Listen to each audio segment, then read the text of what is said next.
This is a little boxer puppy. We're about to band his tail. This is just how to tie the band. It's going to take several days for it to fall off. This is our materials that you need just to do the banding. This is round elastic cord. You can find it in the craft section. It comes in a long thing. I've just previously cut it. I personally use a quarter for my tails. Sometimes people will prefer nickel. I like a little bit longer length, but nickel will give you probably about a 2.5 to 3 inch tail, and this will give you a solid 3 inch tail when they're adults usually.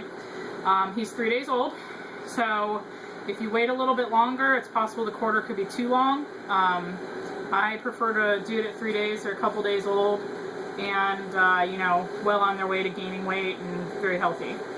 You also need a pair of scissors, and that's just to cut the excess cord. It's easier if you have 2 people, but in the case of doing the video, my husband's holding right now, so I'm going to try to do this one on our own so that you can see.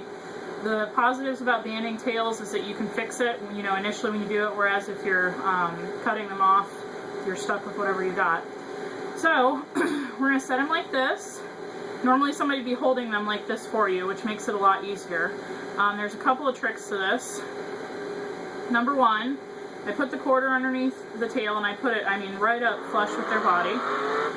And normally if you have both your hands, you can then, you know, hold that area where the tail needs to be done and, you know, have it ready. So, just gonna eyeball this. So about right there. One trick to when you do this is that you definitely need to make sure that you're not pulling the tail taut when you tie it. What happens then is you don't have enough skin once the tail falls off to cover the end. So when you go to band it, you actually want to kind of pull the tail a little bit towards the body, and you're not going to feel a big movement there, but it's very important you don't stretch it when you go to tie it. So since I'm doing this on my own, oh, he's pooping. Apparently I'm upsetting him.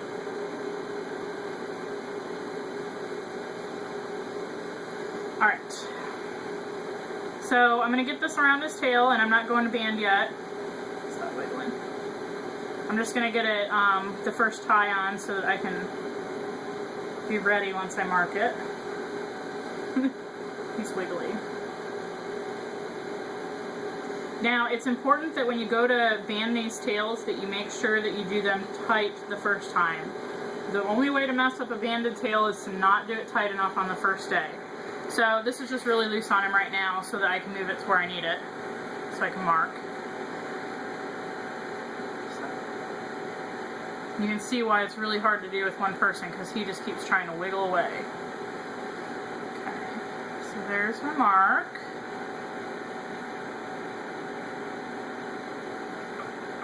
Alright, so I've just kind of eyeballed this in my head.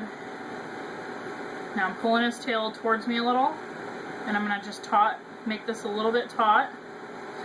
Now, and then I haven't really tightened it yet, because I just want to make sure that's where I want it before I tighten it down. So it's a little bit too long. As you can see, he wiggled a little bit. So that's the nice thing about a band.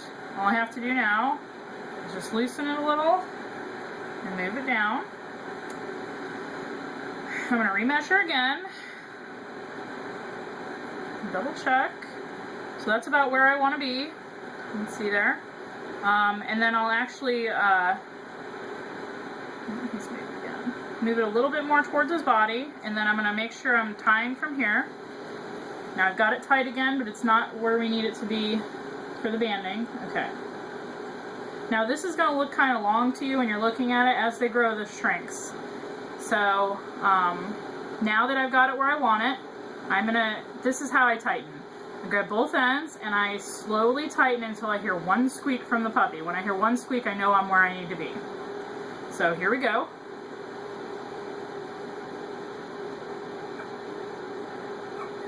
And that's the squeak that I wanted. That means he's slightly uncomfortable. And I want to check and make sure it feels tight. It feels a little bit tight, so I'm going to go just a little bit past that, so I ensure that I have it tight enough. The only way you can mess up a band is not having it tight enough. It is a nightmare. So I've tied it once in just an overhand knot, and then I do a second one. And that's what keeps it from slipping. And that one you can't over tighten because it's already at its maximum tightness. Here's where the scissors come in. So now you can see that it's tight enough that it's pushed into his skin indented. That's very important. So now all I do is cut off the excess on this because I don't want the dam messing with it. And they usually don't, but there's our finished band right there. You can just see it barely in his tail. Mothers usually never mess with it, and it should fall off in 3 to 5 days. And I'll follow up with aftercare on that.